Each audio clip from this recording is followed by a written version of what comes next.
ඔයාලා වැඩක් කරගන්න නැත්තම් වෙන කවුරු හරි ඒක අරගෙන යනවා. දැන් මං වගේ ක්ලාස් ආපු නැති ළමයි අරගෙන යනවා. ඔයාලා ඊට පස්සේ ක්ලාස් ඇවිල්ලත් වැඩන්නේ.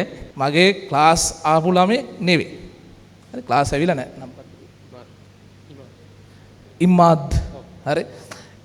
ඒ වුණාට අද රකීබ් එක්ක රිසර්ච් කියන්නේදී ඉමාදුත් ආවා. A2යි B1යි ෆිසික්ස් A කිව්වනේ. ෆිසික්ස් මැත්ස් A නේ. හරි.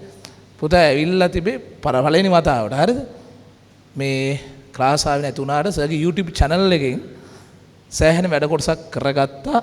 ඒකට ස්තුති කරලා යන්න ආවේ කියලා. ඒ කියන්නේ කමෙන්ට්ස් වලින් නම් ස්තුති කරලාම ඉන්නවා. හුඟක් වෙලාවට ක්ලාස් එකේ මම ක්ලාස් ඇවිල්ලා නැහැ. ඒ වුණාට පාස් පේපර් විවරණයන් සේරම ටික බැලුවේ සර්ගේ වයින් තමයි කියලා කමෙන්ට්ස් දාන අය ඉන්නවා. පළවෙනි වතාවක් තමයි එමාද ඇවිල්ලා මේ ළමයෙක් ඇවිල්ලා විශේෂයෙන් හොයාගෙන ඇවිල්ලා ස්තුති කරලා යන්නේ. තව විශේෂයක් ඇතන. ඒක මට තව මගේ කරනවා. පුතා A-level යදිනේ ටැමිල් මීඩියම්. A-level යන්නේ ටැමිල් මීඩියම්. ඒ වුණාට අපේ YouTube channel එක බලලා මම අහුවා ඉතින් තේරෙනවද කියලා. කියන්නකෝ.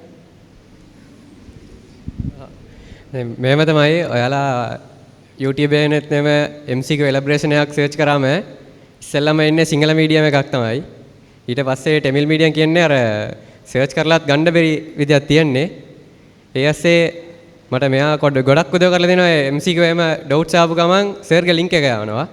හරියට වුණොත් සමහර විට ටයිම් එකත් මාක් කරලා යනවා. ඊට පස්සේ ඒක අරගෙන තමයි බලන්නේ. දැන් ඔයාලට නම් ගොඩක් අර රිසෝසස් තියෙනවා.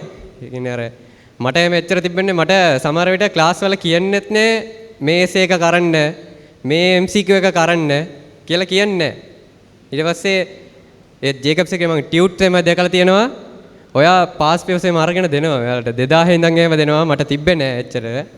ඊට පස්සේ මම හොයාගෙන කරනවා. ඊට පස්සේ එහෙම තමයි ගියේ. දැන් මම කියන්න ඕන නම් ඔය ඇත්තටම කියන්න ඕනේ ඔයාලා වැඩක් කරගන්න නැත්තම් වෙන කවුරු හරි ඒක අරගෙන යනවා. දැන් මං වගේ ක්ලාස් ආපු නැති ළමයි අරගෙන යනවා. ඔයාලා ඊට පස්සේ ක්ලාස් ඇවිල්ලත් වැඩන්නේ. එහෙනම් කරනවා නම් දැන් සර් කියනකොටම කරන්න.